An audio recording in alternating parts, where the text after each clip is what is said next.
welcome in to Vol Society Live on this Wednesday night. My name is David Morrison. I am the Vol Society lead analyst right here on the Vol Society Network. Don't forget, follow us on our social media accounts, facebook.com/UT Society, youtube.com/Vol Society, and on Twitter at Society Vol. And also, make sure you listen to the official podcast of the Vol Society, Good Old Rocky Talk. We had a great episode yesterday. It was dropped. We welcome in VFL Eric Ainge. He was our guest yesterday. So after you get done watching Vol Society Live, make sure you go back and listen to the podcast. I see the comments are dinging right now in the comments box, so you already know what's going on. Our founder, Brad, in the chat room says, how about them Vols? Timothy, hello to you, sir. Says, let's beat Bama. Brad saying 5-0, and Bama is going down Saturday, folks. We're going to talk about the Crimson Tide and the Tennessee Volunteers on Saturday. Give a shout out to J. Mike for the love on Facebook watching us, and of course our founder Brad. So like I said, I'll give you those shout outs as soon as those come in. Like I said, welcome in everybody, getting more viewers in. This is the third Wednesday in October as we're closing on the third Saturday in October. Timothy says it was great beating Florida. Yeah, now we got a bigger bully to take down on Saturday. So where do we start? There's a lot going on in this game. I guess we'll just go ahead and kind of just talk about the importance of this game coming up on Saturday. A big opportunity for the Tennessee Volunteers. College Game Day, is back for the second time in 4 weeks. SEC Nation, I guess you can call the SEC Network's version of Game Day, also going to be there on Saturday. So a lot of hype coming into this game. A lot of the national media attention focusing on Knoxville once again, and this is a bigger game than the Florida game. And the Florida game was great. We had a great time when we went up there 4 weeks ago, or 3 weeks ago, actually. But now this is a bigger deal, and we have waited a good old 15 years for this one. Timothy saying, yeah, Heupel's got the boys playing very well. J. Mike says, UT wins. Bama's advantage is against our secondary, which every team has had this year. Yeah, you're right on that, and definitely talk about that as we go along. You're right about that, J. Mike. Yeah, I mean, I am just so excited about this game. There is so much going on with this game. Turn my name off here. There we go. Yeah, like I said, just the hype coming on with this game, the national media attention coming along, and what I've been surprised about, there's a lot of people picking us to win, which obviously as Tennessee fans, we feel very confident about it. It's kind of surprising to see how the national media is kind of coming in our favor. And, I usually don't look at the other teams, fan chats or fan pages too much, but I did creep in on one Alabama fan page, and they're a little concerned about this game. I'm sure they're confident about playing us, obviously, but there is concerns. And the biggest question mark going into this game is the quarterback play. So as you may have known, 2 weeks ago, Heisman Trophy quarterback Bryce Young was injured in the Arkansas game. That brought in the backup quarterback, Jalen Milroe. I don't remember what his name was there. Jalen Milroe came in there at the tail end of that Arkansas game, and Arkansas came back on Alabama, but then they just blew them out in the fourth quarter. And then we go back to last Saturday, Alabama hosting Texas A&M. A lot of people thought, well, Texas A&M, they're going to get smoked by Alabama. Don't matter who they have. Well, when Jalen Milroe was in there, they weren't really pushing Texas A&M around. Matter of fact, Texas A&M was kind of pushing them around. And Bryce Young didn't play in that game. So now the question mark coming into this game is Bryce Young going to play for Alabama, or is it going to be Milroe? And to be honest with you, if I'm an Alabama fan, which I'm not, but if I was in the Alabama camp today, I would be praying that Young plays, because to me, Milroe doesn't have the arm strength. Now, of course, looking at it from Tennessee side, obviously uh, you want kind of Milroe to play because he doesn't have the arm strength. But you know, I'm pretty sure you want to have Young to play also. Hello to my grandparents watching along. Brad saying, rumor has it Tillman is out Saturday. So there you go. So looking at it from our perspective, uh, you know, you lose a wide receiver in Cedric Tillman, which I thought he would end up playing.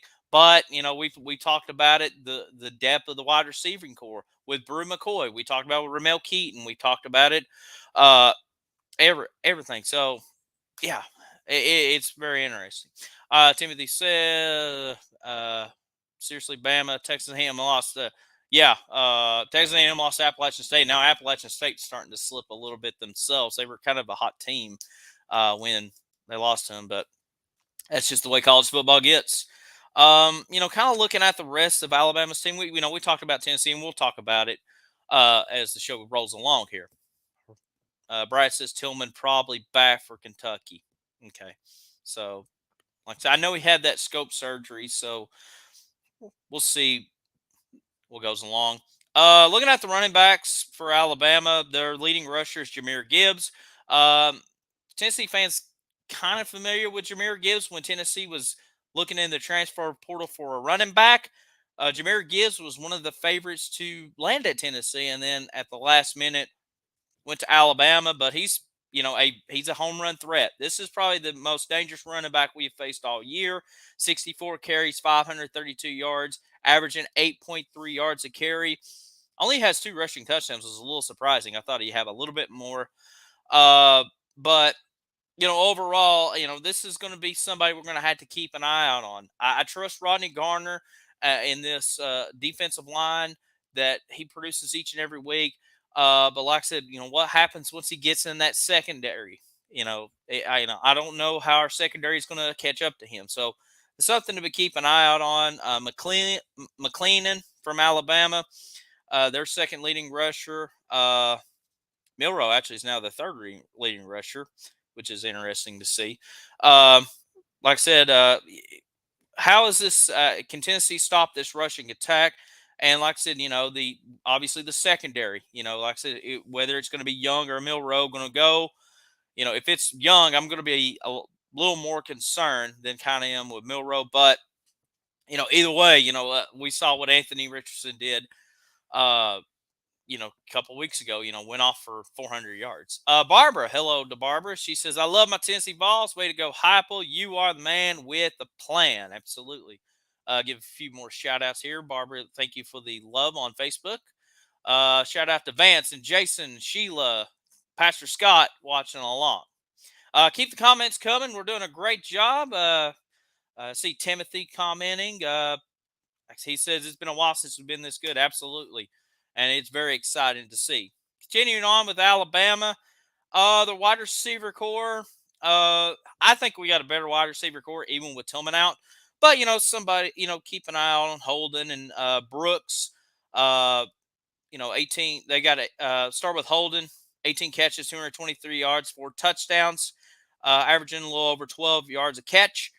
Brooks, 12 catches, 223 yards, 3 touchdowns, averaging 18 yards a catch. And then Gibbs is actually, believe it or not, their leading receiver, leading reception leader at 22 catches for 220 yards and 3 touchdowns. So it looks like they're going to go to Gibbs quite a bit. So that's just kind of from looking at the stats going on. Paul says, be realistic, David. Can Tennessee be in the playoffs? Honestly, no. I'm a little concerned about when we go down to Georgia, but anything can happen. I really think Georgia's probably a little bit better than us, especially going down the road. But I really still think this is a New Year's Six bowl team as of right now. T. Mogan Davis says, will Cedric Tillman play this Saturday? Our founder, Brad, said that it looks like he's out Saturday for Alabama. Looks like it may be Kentucky before he comes back. So kind of a blow to us, but I feel very confident having Brew McCoy, Jalen Hyatt, Ramel Keaton. That wide receiver core has done a great job filling in Tillman's absence. And, of course, having Hendon Hooker out there, he's going to get to the best guys out there. But still, I would love to have Tillman out there to add a little bit more depth because I think we need everybody. Brad says the days of Bama dominating us every year is over. And we're not scared of Alabama coming in. We've talked about and even go back to the podcast. Eric Ainge mentioned it too. It's Alabama. Yeah, they're the big bad wolf going to huff and puff and blow our house down. But I think we're ready for them this time. Like I said, Alabama kind of had a flat performance against Texas A&M. Tennessee went to Baton Rouge and dominated the LSU Tigers. Now we'll see how LSU does down the rest of the way. But as of right now, like I said, Tennessee has all the confidence in the world. Here's an opportunity for Tennessee to be relevant again and take down your second biggest rival of the year. Timothy says, come on, Vol Nation, let's get hype and loud Saturday and let's be Bama. We're going to be doing it. Brad's confirming the Cedric Tillman thing. Nicholas says, they are better. They just have a little more depth. All right. Yeah. J Mike says, if we beat Bama, we can lose to Georgia. As long as they beat Bama in the SEC, we can make the playoffs. It still could happen. Yeah, Timothy confirming about Georgia's struggles with Missouri and Kent State. Yeah, Georgia, they've been kind of sleepwalking those 2-3 weeks there, and then they kind of took care of Auburn. So I just really don't know what to expect with Georgia coming up down the road. But like I said, this is a big one. Let's see. Brad says, the way we played Saturday, I truly believe we can beat any team we play. It could happen. Yeah, I think we can score on any team in the nation. It's just kind of that defense, which defense kind of shows up. And can we win all three phases of the game? Offense, which I feel confident about, defense, and special teams. Miss K says the Knoxville paper says Tennessee is a 7-point underdog. Yes. So the Vegas line right now, Miss K, says Alabama is a 7.5-point favorite, and the over/under is 65. So if you don't know what the over/under is, that's the total score. So of both teams. So I think it's at 65 right now. And so a lot of people's kind of think that's the right number. Some people are taking the under on that. But yeah, we are a 7-point underdog at home. And I can see why. A couple of reasons. Obviously, we haven't beat Alabama in 15 years. And Alabama's been been a juggernaut in college football the last 15 years. And then also you got to factor in is Young going to play on Saturdays, and it's still kind of a question mark in the air. Of course, Nick Saban says he's hopeful that he's going to play, but I think he's going to be kind of a game time decision. Like I said, if Young plays, we're going to have to really be ready for him. And we don't know. Are we getting a full healthy Bryce Young, or are we getting a halfway Bryce Young? I think if Milrose, the backup, was playing, I would feel a whole lot more confident. But I still feel pretty confident about our offense going up against this Alabama team. Timothy says, ranks number 6, go Vols. Definitely going to a bowl game. Oh, yeah. Yeah, we're definitely going to a bowl game, Timothy. Just need one more, get that one more win. And, if we don't get it this week, we're definitely getting against UT Martin. Brad says, I'm glad they're a 7.5-point favorite. Let's go. Paul says, I love seeing all these TikToks and Facebook Reels and Instagram Reels, how mad Tennessee is making everyone, especially ESPN and all the people talking on TV. That's pretty funny. Yeah, I've seen, it's kind of funny. I didn't watch every video, but it's kind of, I've seen on the YouTube and stuff, I guess Feinbaum was on some of those ESPN debate shows, I guess, talking about this game coming up. So that's pretty interesting to see. I think Feinbaum is actually kind of picking us to win from what I've heard him talk a little bit, so take it with a grain of salt as you can. I know Josh Pate really likes us. Brad says, how many people watch and listen to the podcast this week? Like I said, we had Eric Ainge on yesterday. Great guest. Make sure you, like I said, go back and listen to that. Josh and Eric Ainge, of course, he's has his own talk show every day on the Sports Animal, the Eric Ainge Show. Great guest we had. Very insightful.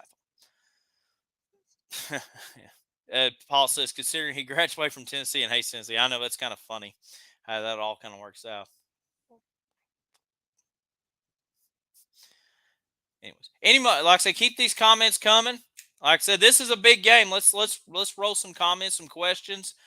Like I said, I kind of gave you. Like I said, the big story going into this game is Bryce Young, the Alabama quarterback. Is he going to play?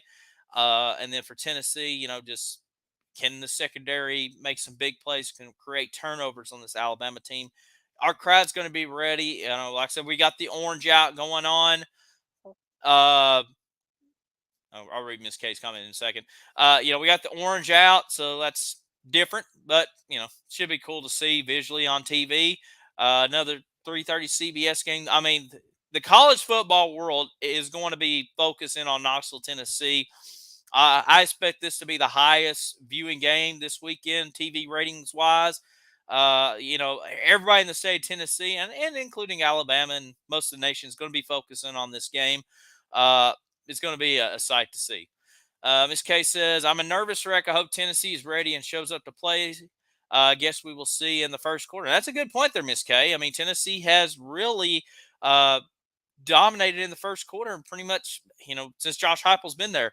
Can you punch Alabama in the nose in the first quarter? And hopefully they're out for the count. Paul says, I bet Virginia Tech is really mad now. I know. I mean, I understand when he was at Virginia Tech, he obviously didn't put up the numbers like he is at Tennessee, but hindsight 2020, Justin Fuente's gone at Virginia Tech, and then they brought in Brent Pry, and the Hokies, not really what they're doing. J Mike says, like to hear your thoughts on what I said earlier. Everyone has torture secondary, and we won anyways. I don't see anything that changes with Bama. How do you think it will be different? It just kind of all depends on the quarterback play. If Young is out there 100% healthy, I'm going to be concerned. And it's going to be kind of similar to Anthony Richardson. Do you stop him running the ball, or or is our secondary going to defend these wide receivers? I think Alabama's wide receivers, they don't have that all SEC guy this year, but still, you have a Heisman Trophy quarterback. Can these guys get going? Can Christian Charles make a play? Can Kamal Haddon, can he make a play? And Trevian Flowers, and unfortunately Jalen McCullough, not going to play for legal reasons. It is what it is. I don't really like talking about that stuff, but that is a missing piece. That's a missing hole in that secondary.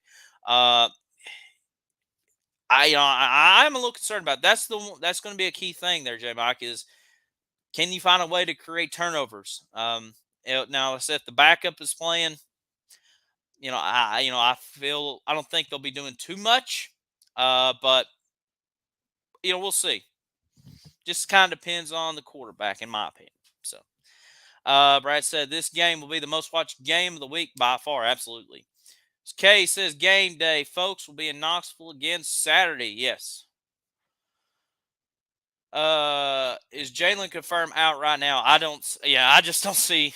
I don't see him playing at all, especially what happened on Sunday afternoon with his arrest. That would be, like I said, I know Josh Heupel mentioned in the press conference it was still early on Monday, which, I just don't see it. I don't see it playing, or I don't see him playing there, J Mike. But that is a concern. Like I said, you lose a big time safety. Yeah, and Brad confirmed, not confirmed out, but likely since it was a felony charge. Let's see. Paul says, how does that game day work? How did they determine coming back to Tennessee again? From what I've kind of gathered, usually ESPN will kind of look at next week's schedule, kind of late Saturday night, and most of the time they'll confirm it right before midnight. Like, hey, next week we're going to be in Knoxville or Tuscaloosa or whatever. But it's kind of interesting they waited till Sunday morning, almost Sunday afternoon before they announced that both times coming to Tennessee. So it just kind of all depends on. I guess like you got to call the school. Will obviously tell you, hey, game. We want to bring college game day to your school. Do you have a location ready, logistics wise? How does this work? And obviously Danny White will be like, yeah, we'll bring them in there. Bring it, come on down, and whoever else, and they just kind of have to set up where it's at. And like I said, with SEC Nation, kind of over the last few years, come to Tennessee once a year, you kind of are prepared for a big time pregame show like that. And Paul says, "Oh, let me guess, ESPN's bandwagon on Tennessee." I don't know about bandwagon, but maybe some SEC bias stuff. Kay says everyone's wearing orange Saturday. Yes, everybody in the stadium might see some Alabama fans. Timothy says it would be sweet if we won a national championship and lots on them. Yeah, like I said, I'm not going to put the cart before the horse on that one, Timothy. But yeah, it'd be nice. I say keep these comments coming. Yeah, and Brad says, "Mark my word, we win, we storm the field." Yeah, I no doubt about it. Paul says, "From everything I've heard, gathered, Bama has nothing but bandwagon fans." Could be right. It could be right. I know some passionate hardcore fans, but yeah, there's a lot of bandwagons I know. Get some more shout outs here. Shout out to Jimmy and Sissy for the Facebook loves. Facebook lives. Herb Vance. I think we mentioned Jason and Sheila already, but we'll give you another shout out. Thank you for tuning in. J Mike says they've ordered goalposts in preparation for us storming the field and tearing them down. And Paul says if Tennessee wins the national championship, I'm shaving my head, get a tattoo. Oh my goodness. Yeah. I mentioned this on the podcast, J Mike, going back to your comment, uh, there's not going to be a sofa or a mattress or any furniture safe Saturday night about 7 o'clock because they may be burned to a crisp or any of them things. And then Paul's coming. Joe says one of the linemen better pancake and knock Toyo out. Yeah, I hope you're right there, Joe. It's gonna be a fun little homecoming for Toyo.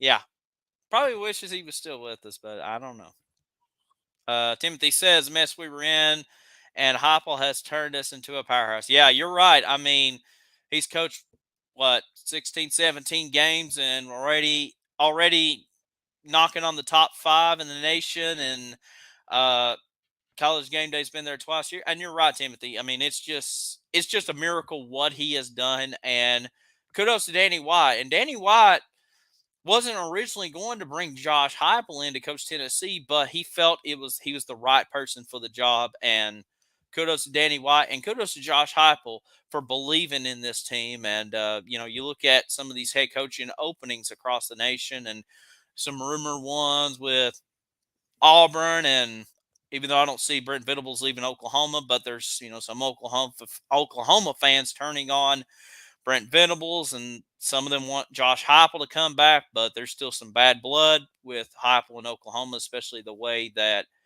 he was dismissed at OU. I don't see it happen. I think probably Danny White will give him some sort of a contract extension at year's end, no matter what happens on Saturday. Because there's a lot of teams that's looking at Josh Heupel at being a head coach. Yeah, J Ma says hashtag pay Heupel more. Yeah, I agree. Paul says, yes, David, I said a lot of us wish Toyo was still at Tennessee. Hopefully after this weekend, he wishes the same thing. I know about 3 players at Oklahoma probably wishes they were still with us. But yeah, maybe Toyo is part of it. And, even some of our ex quarterbacks, I know JT Shrout's at Colorado, not putting up hot numbers, and Harrison Bailey, barely saw the field at UNLV, and I don't even think he's been back. Timothy says he heard we might play in the Sugar Bowl versus Oklahoma State. Yeah, that's kind of some early bowl projections.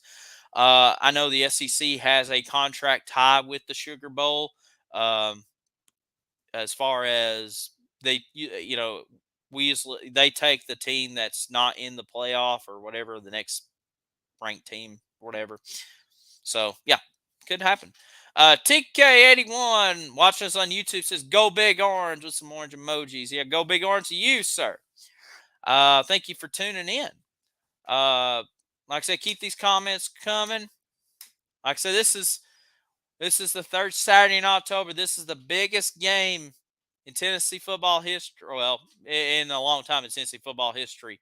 Uh, I'm trying to think. I mean, you think about the history of this rivalry coming up on Saturday, just generations after generations, and this is, I think, the 105th all-time meeting between the Tide and the Vols. Um, and believe they've all met in the regular season. We've never met each other in the SEC championship game in Atlanta, so this is one of the biggest rivalries in college football, and there's been a kind of debate this week of who's Tennessee's biggest rival, Alabama or Florida. Personally, I think depends on which generation you're a part of. I know people my parents' age, my grandparents' age will always say Alabama, and I agree with them on that because of the rich tradition. I mean, back in the 50s when back in the 50s when there wasn't a lot of college football television coverage, because you remember back then you only had 3 channels, and you had that college football game of the week. Now we're spoiled with so many today, but usually Tennessee's the only time that the state of Tennessee probably saw Tennessee on TV, like in the 50s and 60s and 70s, was always the third Saturday in October. That was Tennessee's biggest game for TV viewership. And of course, you had the legendary John Ward in the broadcast booth, called many of those third Saturday in Octobers. Uh, but you think about my parents' age, our grandparents' age, that will always say that. As the years went on, starting kind of the Gen X generation, going through the millennials, I think that the Alabama game has somewhat become one-sided when we started watching college football. Whether we dominated for many years, or in more recent years, Alabama's dominated us, and it has lost that luster. So that Alabama big rival has now morphed it into Florida, particularly whenever Peyton was there and Danny Wolfler, and then going on from there. But now here we are in 2022, both teams undefeated. Both teams undefeated going into this game for the first time since 1989. I mean, that's crazy to think. And I think the first time since '09. I think both were also ranked 2. So it's just really remarkable to see, finally the third Saturday in October getting that national platform. And it's been a long time since this happened, and I'm happy for some of our younger Vol fans that gets to see this game and gets to hear the history of it, because unfortunately, you hear about, you know, somebody maybe 35 and younger, you hear about Tennessee, Alabama, it's like, well, it's another Alabama beatdown, or even when Alabama was down, what's a Tennessee beatdown? So now here you go, an even matchup in Knoxville. It's going to be a lot of fun. So I'm excited for that. And you know what? I hope we get this win. And our people. I don't have kids, but I know a lot of parents watches along. I hope your kids finally sees Tennessee beat Alabama. Get back to your comments here. Brad says, will you be the game in Atlanta if we make it this year? I don't know. You may have to pay for my ticket. Timothy says, it's Bama hate week. Absolutely. Yeah, it's gonna be a lot of fun. Paul says, personally, I can't tolerate Florida, but I despise Bama with a passion. I wouldn't even grace that state with my presence. Absolutely. Yeah. But the only thing I like about the state of Alabama is the country band Alabama, because they wrote Dixieland a lot, which has nothing to do with the state of Alabama. It doesn't even mention the name Alabama in Dixieland a lot. It mentions Tennessee. I mean, it's kind of, and I'll give you something else. Sweet Home Alabama by Leonard Skinner. Leonard Skinner's not from Alabama. They're from Jacksonville, Florida. But don't tell Crimson Tide fans that. That's a little music history right here on Vol Society. We're educating people here on this third Wednesday in October. Any others? But yeah, it's kind of interesting to think about. who's a big rival. TK says, I can't wait until Coach Heupel gets a couple more recruiting classes. Tennessee is on their way back. Absolutely. Uh, they've done a great job in recruiting since Heupel's been there. Even with with the anticipation of Nico, and rumor has it Carnell Tate, Ohio State commit, may be visiting this weekend. Could we see Carnell flip his commitment to Tennessee, which looked like he was going to go to us back in the summer? So we'll see. Paul says talking about Dixieland a lot. That's right. They sing about us every week. I know it's very entertaining hearing that. Everybody's like, well, Alabama's from Alabama. Well, yeah, but you can be from a state and sing about another state. It's nothing wrong with that. Yeah, be careful of the language there, Timothy. Got some young viewers. I know. I understand you're passionate, my friend, but just gotta be careful here. J Mike says, I saw earlier 38 recruits will be there, a ton 5 and 4 stars from 23 to 25. Yeah, there was a lot. There was a lot of recruits in that Florida game. I know Brad was beside one of them, Sammy Brown, I think was his name. So yeah, I expect another big recruiting weekend. Yeah, it should be. Should be another big weekend, J Mike, as far as just recruits and I hope they seriously think about committing. If we get a full, I'll try to figure out who's going to be there this week, this Saturday, and hopefully we'll get a list on Vol Society of who's going to be there. I'm sure Brad will get in that. If not, I'll look for it. Yeah, definitely so. Yep, you're right, Timothy, on that Florida final throw. Intercept and sealed it. Absolutely. We were there. We had a lot of fun with that. Any others?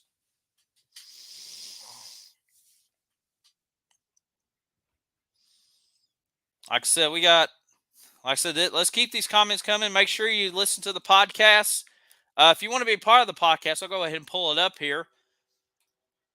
Want to be a part of the podcast? Comment using the hashtag Gort Podcast, which means Good Old Rocky Talk. Along with your question, where you're from, and maybe part of the next podcast. Definitely take advantage of that. Also, like I said, you can still leave questions here tonight, but if you want it part of the podcast, just make sure you use that hashtag. And I'll leave it up here for a couple minutes here. Paul said, did I go to the LSU game? No, I didn't. Looked like a lot of fun. But yeah, there was a ton of Tennessee fans at that LSU game. I think we mentioned it last week, I believe. Or no, we haven't talked about it because that was last week. Yeah, there was probably estimated about 30,000 LSU fans there. Or LSU fans, 30,000 Tennessee fans at the LSU game. It was it was a great scene seeing that. Austin Price had a great video of those Vol fans singing Rocky Top at the end of the game. I mean, it looked like kneeling down there. So it was a great showing. Yeah, Brad says, let's hear everyone's score prediction. I'm going to give mine right at the tail end as soon as we wind down here.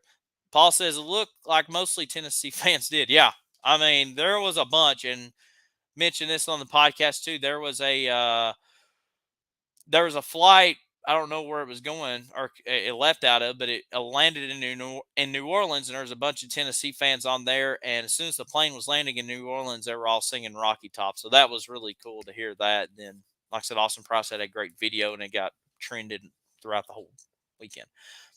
Eric checking in on Facebook. Welcome, sir.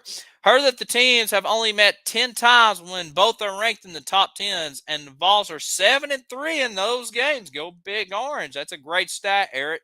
I actually did not know that. Good research on you. Yeah. 7-3 when both teams are 7-3. Tennessee has the advantage when both teams ranked in the top 10. Hopefully we can make it 8-3 after Saturday. Yeah, so continue some more shout outs. Let's see here. Okay, so same people. All right, cool. Any others?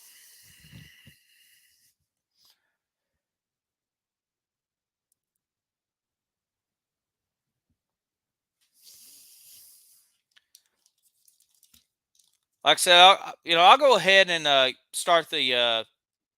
I'll go ahead and start the score prediction. So if you listen to the podcast, I went with Tennessee 34, Alabama 30. So I'm going to go 34-30 Tennessee.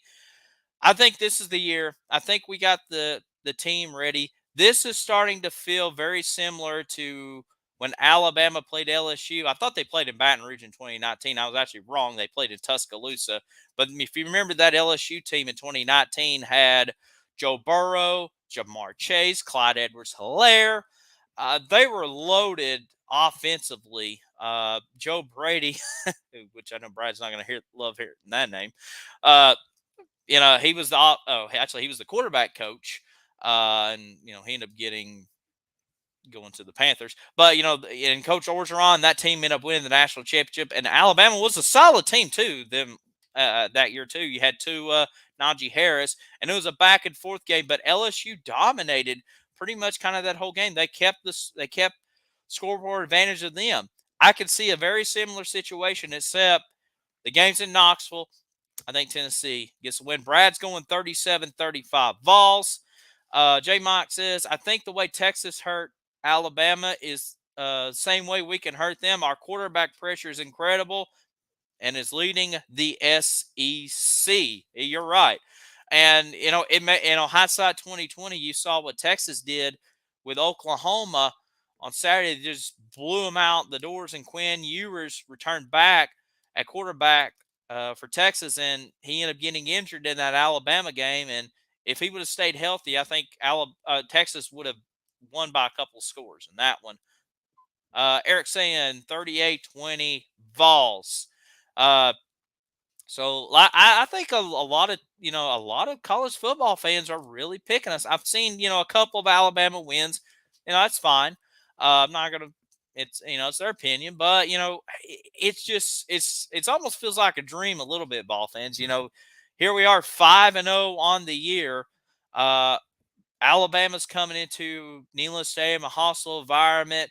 You haven't beat them in 15 years. Alabama's been the kings of college football for a decade and a half, and we just got this great confidence and a great head coach and Josh Heupel in this up-tempo offense. Like I said, I know J. Mike's mentioned this too about our secondary. Can our secondary create turnovers, whether it's going to be Young going or Milrose or whoever?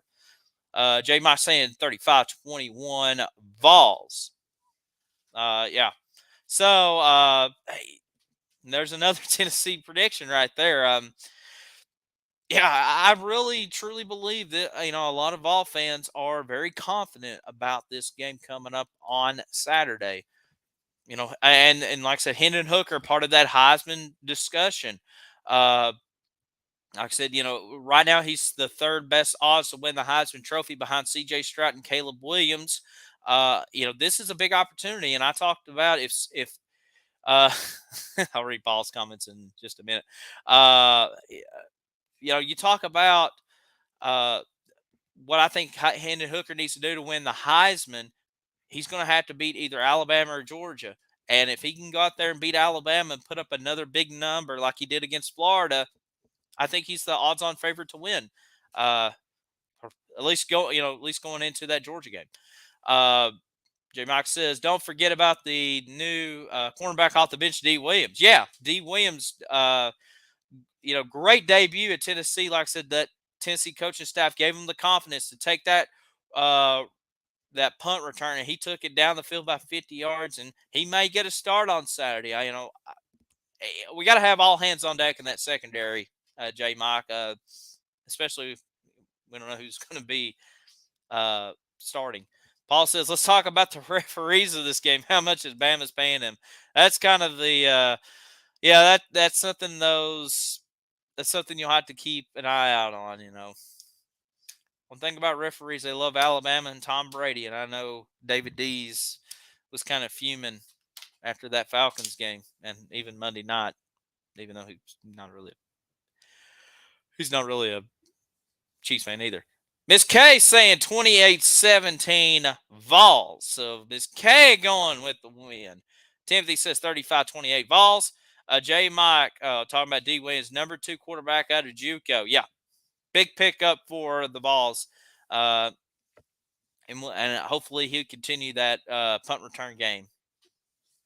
Like I said, we're still trying to find somebody since Velus Jones. Paul says, we had never had to just beat Bama. We just need the rest to. Yeah, you're right. Johnny checking in says, late to the party, but great job on the podcast this week. Thank you very much, Johnny. Yeah. We had a lot of fun. Eric Angel was so nice to us. Took time out. I know he's been interviewing a lot this week. I listened to his show yesterday. He's done a lot of interviews, and it's just an honor for him to take time out of his busy schedule to talk to us here on Vol Society. And Johnny's saying 38-27 Vols, baby. So he's going with the big orange. So it's just it's really humbling to see where this program is right now, and just how much Josh Heupel really means to us, and Hendon Hooker, and really the whole team in general. TK81 says, if the rest screw us out and win at Neyland, we'll explode. You're right. You're probably right. We saw what happened with the Ole Miss game. Now, I want to talk to Vol fans who are going to that Alabama game. I want you to make noise. I want you to be rowdy and crazy, but please don't trash our field until a Tennessee victory, okay? Don't throw golf balls. Don't throw mustard bottles. And I think we'll be okay from that because, I guess Saban's not as bad as Kiffin. I don't know. But, be loud, be rowdy. But like I said, let's be professional. And then at the end, we can go crazy. All right? Can we make a deal out of that? All right. I'm good. But, yeah, I agree, TK. Yeah, hopefully the rest do not screw us out of a win. Oh, my goodness. That's going to be ugly. Any others? Shout out to Chandler leaving us a Facebook Live. Thank you very much. Like I said, J Mike says, last point is that the two Texas teams just didn't have the offense we do. Yeah, you're right. I think we got a better offense than Texas A&M, and we definitely have a better one than Texas. The Texas Longhorns do. You just kind of wonder hindsight 2020 if Ewers didn't get injured. But yeah, Hendon Hooker, that explosive offense. The running backs, I feel pretty confident in. I think Gibbs is a better running back than Small and Wright. But like I said, they're more of a home run threat. Gibbs is more of a home run threat. We're more just kind of dissecting you and going up tempo. Of course, Hendon Hooker is a great runner himself. It's just like I said, it's so exciting just to see this offense in motion, what Josh Heupel has done, and Alex Golesh, and that entire staff does. Brad says Bama will not be able to stop our offense. Period. Rightfully so. Let's go ahead and pull some Tennessee stats up for you. So, kind of give you a heads up of the offensive stats going into this game. Hendon Hooker, passing yardage on the year, he's 98 for 140 passes for 1,432 passing yards, 10 touchdowns, 0 interceptions after 5 games. Just remarkable. And then on the ground, Hendon Hooker's got 45 carries, 231 yards, 3 rushing touchdowns. So 13 total touchdowns for Hendon Hooker midway through the season. The running backs, Jalen Wright, 67 carries, 315 yards, 4 touchdowns. Jabari Small, just 4 yards behind Wright, 66 carries for 311 yards, 6 touchdowns. Both running backs averaging 4.5 yards per rush, so pretty good there. Hendon Hooker, he's averaging a little over 5 yards a rush. Dylan Sampson, like to see him play a little bit more. 20 carries, 103 yards on the year, 3 touchdowns. So our running backs on the year have a grand total of 17 touchdowns. Well, if you want to count the quarterbacks into that too. So pretty good there. Kevin checking in. Sorry, guys, watching Tennessee LSU game again. Forgot about y'all being on. That's all right. Glad you joined us. Let's see here. And shout out to Kevin giving us a Facebook Live. Yeah, Timothy says if we'd be Bama, there would definitely be a party. Absolutely. Some of our wide receivers on the year. Jalen Hyde, 27 catches for 388 yards, 5 touchdowns, leads the way, averaging 14 yards a catch. Brew McCoy, 20 catches, 351 yards, 2 touchdowns, averaging 17 yards per catch. Cedric Tillman, which not expecting him to play this week, unfortunately, according to Brad. But on the year, 17 catches, 246 yards, 1 touchdown. He's still third in receiving, which is funny to see. And then Ramel Keaton, 10 catches, 202 yards, 1 touchdown. He was kind of quiet in the LSU game. It was a little surprising. But obviously went off big in that Florida game. I think he needs to step up big for us. Princeton Fant started to come in on his own, doing better than my impact player, the other tight end, Jacob Warren. But Princeton Fant, 10 catches, 87 yards, no touchdowns yet. And then like looking at some of the defensive players for Tennessee, Aaron Beasley having a great season, 35 total tackles, including 15 solo ones. It's got a PAX deflection. No sacks on the year for him. Let's see, Kamal Haddon, 27 total tackles on the year. He does have an interception. Flowers, having a good year himself, 26 tackles so far, a sack, a couple of interceptions, including one last week in the end zone when he ripped it out of that LSU player's hands. Shout out to Byron Young. I want to give a shout out to him.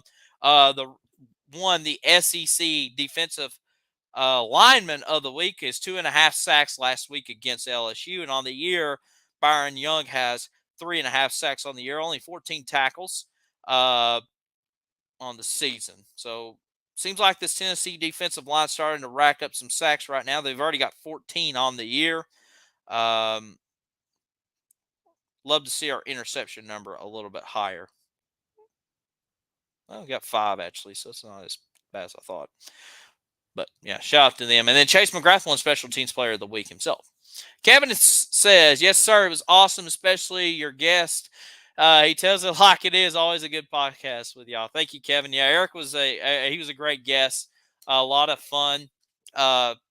Very laid back. Kind of. His attitude, the way he played, is kind of how he is now. Johnny's saying, will Mincy be back? Hadn't heard anything if he is.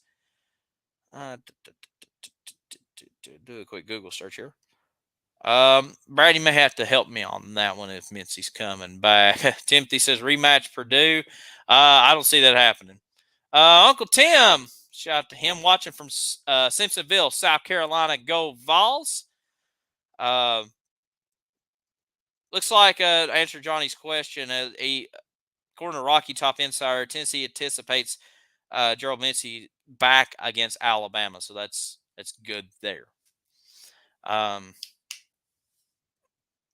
So yeah, continue to bring these comments on. Like I said, this is our special third Wednesday in October, previewing the Alabama game coming up on Saturday, part of the third Saturday in October. In this case, talking about Uncle Tim there. Going to give a quick programming update. So we will not have a Vol Society live football edition next week. We're playing UT Martin. I don't know if I could squeeze much about UT Martin. We may do something very quick, maybe a pre-recorded thing. But next Tuesday night, it's already posted on the Facebook page at 8:30. We're going to talk some Tennessee basketball. We're going to preview the Vols and Lady Vols basketball team. I figured this would be kind of an appropriate week. Normally last year I did it during the bye week, but we had an early bye week this year. And, obviously, this is a big game, and we'll talk about the outcome of the Alabama game in a couple weeks. But I wanted to just give everybody a heads up. No show next Wednesday night. I'm going to be on Tuesday night talk about Tennessee basketball. And then, like I said, it's UT Martin. It's homecoming. not much to talk about. We'll probably just recap the Alabama game, but I think we can save that for when we play Kentucky in a couple weeks. So just give you a heads up on that. So we'll talk some basketball next Tuesday. Let's see. Heupel anticipates Mississippi be ready. Yeah, I agree, Timothy. UT Martin, we will win that one big. That's why, go ahead and do the basketball preview. Johnny says good news on Gerald Mincy. Let's see here. Shout out to Veronica and Tim for the Facebook likes. Continue to like and share the video out. If you're watching us on YouTube, make sure you subscribe to the channel. Also, make sure download the podcast. Been a great week for the podcast. I think we've had like over 100 downloads with the Eric Ainge guests on there, and just like I said, just continue to subscribe to that, and we'll drop each and every episode every week. See, Kevin says my score last week was close, 38-21, but we did even better. Yeah, you're right. We thought it was going to be a nail biter. I thought it was going to be a nail biter. Thankfully, it was not. Timothy giving his score for UT Martin. Yeah, that's a big score there. Kevin says, I hope we show out against Bama. I think I do too. Nicholas says, can't wait to see the game Saturday. I'm nervous, but also confident. Yeah, you just hit it around the head, Nicholas. There's some nerves in there, but you feel confident about it. It's like you kind of know what to expect to go in there, but you've seen history in the past. It's been 15 years since we beat Alabama. Not a lot of SEC teams have beat Alabama in those 15 years. It's not like they lose 3 or 4 games every year. I mean, when Alabama loses in college football, the whole world knows about it. And we anticipate Saturday night around 7 o'clock, maybe close to 7:30. And the way that our games go, it may be 8 o'clock. That the college football world may be shocked at how good Tennessee is on Saturday. Hopefully, and I hope that's right. Brad says this game is going to be unreal, truly one for the ages, folks. Absolutely. Like I said, it's been since 2007 since the last time we won. And matter of fact, our guest on the podcast was the last quarterback to beat Alabama, Eric Ainge. And now, granted, we haven't had the bestest quarterback of all time, the greatest quarterbacks of all time. We've had some good ones. I mean, shout out to Dobbs. But like I said, it's been a rocky road, but now here we are back again. Timothy says, "Can you imagine this offense with Josh Dobbs?" Yeah, I mean, we would definitely be kind of where we're at now. Nicholas says, even if it's a close game, Dave. He's going Bama 31, Tennessee 30. Would we keep our ranking? Yeah. I don't expect a major drop off in the top 25 rankings. We may stick in the top 10, maybe slightly out of the top 10, maybe 11 and 12, but I don't expect us to bottom out. Now, if we end up losing like to Kentucky or somebody like that in a couple weeks, yeah, definitely so. But I think we're in great position the rest of the way. Yeah, I don't see a major drop off at all. We're in great position. Tune says last 2 quarterbacks to beat Florida, Dobbs and Hooker. Yep, you're right. Dual threat guys. Hopefully, Hendon Hooker can join Eric Ainge and all the other great Tennessee quarterbacks to defeat Alabama. And like I said, this is a big game for him too. With all the Heisman Trophy talk and just cementing a legacy. And like I said, obviously Hendon Hooker's beloved right now, but when he leaves at the end of the year, I'm really excited to see how, whenever you talk Tennessee great quarterbacks, where does Hendon Hooker line in there? Obviously, Peyton's going to be one on everybody's mouth, but is that number 2 going to be Hendon Hooker, or is it still Congress Holloway or Heath Schuler or one of them, or even Dobbs? Brad says, I'm still saying a Georgia win this year. I called it before the season. You did. I'm still not ready to say that for me personally, but you did say it, and you've been right a lot on here. J Mike says, excuse me, just saw Jalen has been practicing his first appearance, uh, his November 18th. Okay. Nicholas says, I believe we will either be a really close game or we'll win by 2 touchdowns. I'll take the 2 touchdown win. Yeah, I mean, I'm just so excited about this. Hard to imagine they'll keep them out until then. Yeah, you're right. I don't see them keeping them out that long. Um,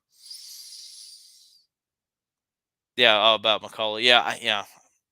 Just all depends. It's hard to predict charges and felonies and stuff like that. If it's all good, yeah, go ahead. But the felony charges and criminal charges, they're just hard to predict and legal reasons and stuff.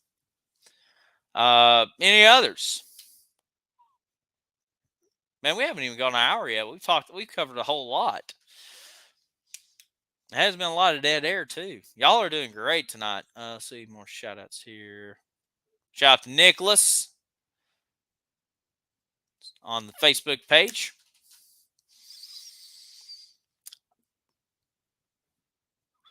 So I'll go ahead and kind of break the ice again. So what's your favorite Tennessee Alabama game? I know there's, especially in the last 15 years, hasn't been great ones, but going back way back, what's been your favorite Tennessee Alabama game?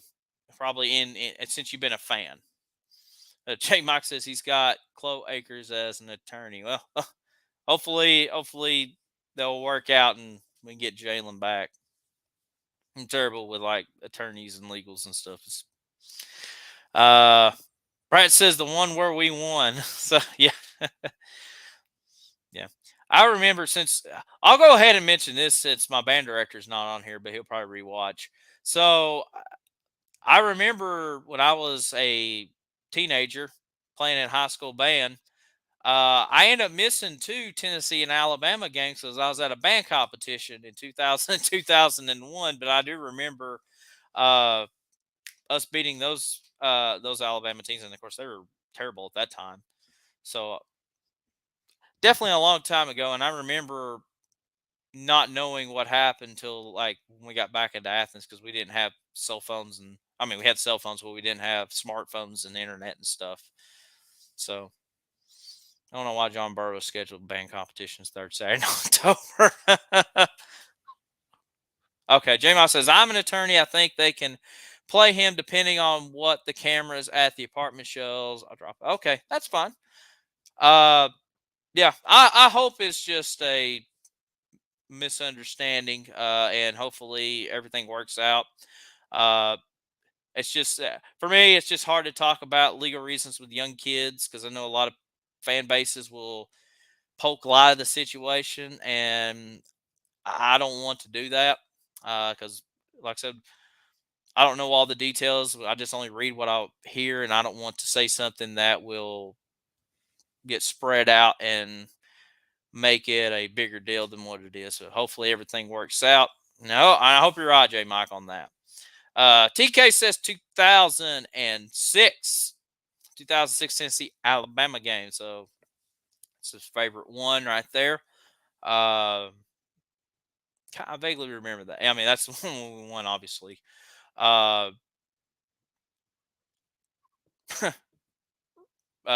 says, personally, if I'm a drunk idiot walked into my house, I would have done the same thing he did. Or if a drunk idiot walked into my house. Yeah, I mean, it's a scary situation with that. Like I said, hopefully everything's good with Jalen on his end. And hopefully he can get out of it and comes back to play in that.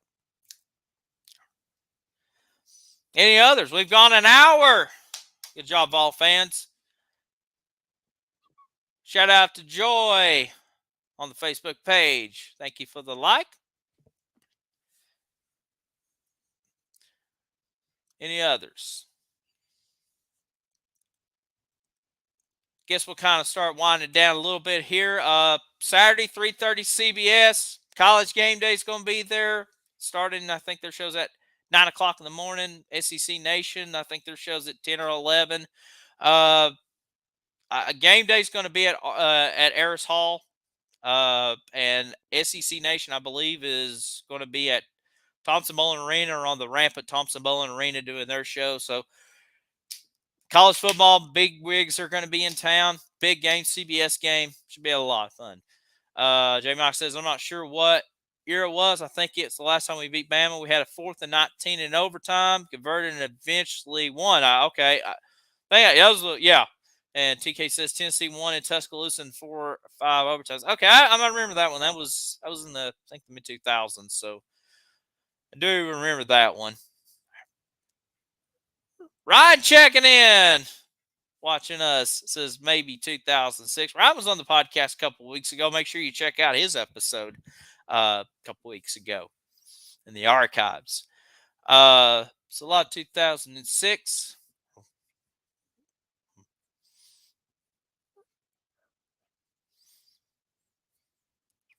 And I'm trying to think, what was the year that, let's see, Bear Bryant's last year was 82, I believe. I was talking to somebody about that. They were at Bear Bryant's last game at Neyland Stadium. It was when Johnny Majors was there, and I believe it was 82. I think that's the infamous photo where Johnny's being hoisted up and shaking hands with Bear Bryant. So Kevin says, as the memes say, Vols by 50. Go Big Orange.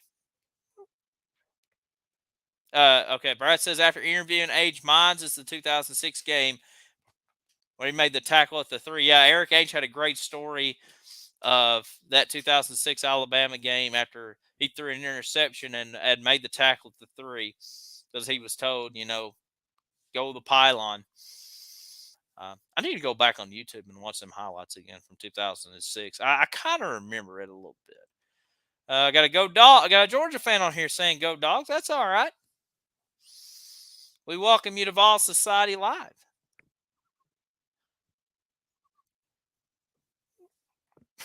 Brad thinks same here from Kevin. Oh, yeah, Brad said he watched it today. I'll have to go back and rewatch it.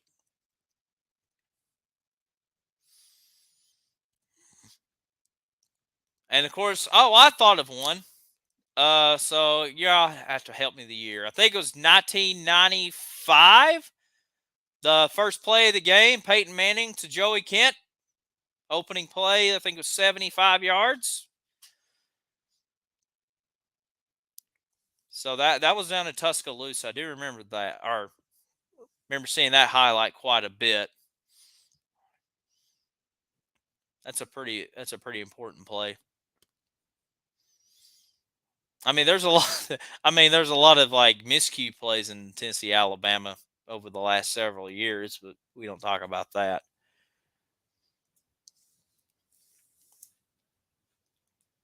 Any others?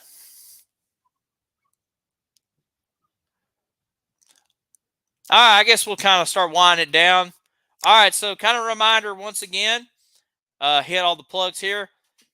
Good Old Rocky Talk podcast available right now. We talked to Eric Ainge yesterday. Make sure you go back and listen to it. It's been our most downloaded episode, so if you haven't listened to it, please go back and listen to it. I will be doing Tailgate Thursday tomorrow, roughly around 4 o'clock, previewing the college football week in a little 5-minute drive-through video. Also announced the high school game of the week also that time. I do want to read J. Mike's comment. He said, my dad and I went to every Tennessee home game from 1993 until 2007. I'm restarting the tradition this year. Go Big Orange. Awesome, J. Mike. Glad to hear that, buddy. Ball Society Live, we're going to be preempted next Wednesday night. We're going to be on a special Tuesday night episode talking a little Tennessee basketball, talk about the Vols, Lady Vols, big seasons for them. Figure it'd be an appropriate time to talk about them. Not going to squeeze much out of UT March. Probably going to be, a lot of recapping Alabama, but we can cover that once we do the Kentucky game and, of course, on the podcast too. So shout out to everybody. Thank you, Kevin. Give him a shout out. Tell him about Alabama. Timothy, thank you, Ryan. Thank you, Jay. Jay Mike, thank you, Brad. We're going to wrap it up, folks. Don't forget, next Tuesday night, 8:30 p.m. Eastern, 7:30 Pacific, or 7:30 Pacific, 7:30 Central, 5:30 Pacific. We'll talk some Tennessee basketball, and then we'll be back on the football talk in a couple of weeks when we dive into Kentucky. Make sure you go back, listen to the podcast with Eric Ainge, and we'll drop a new episode following that Alabama game with myself, with Brad, and the other David D's. So until next time, on the third Wednesday in October, less than 72 hours away until it's football time in Tennessee. Let's go make history. Let's go beat Bama. Go Vols. Have a great night. And once again, go Vols.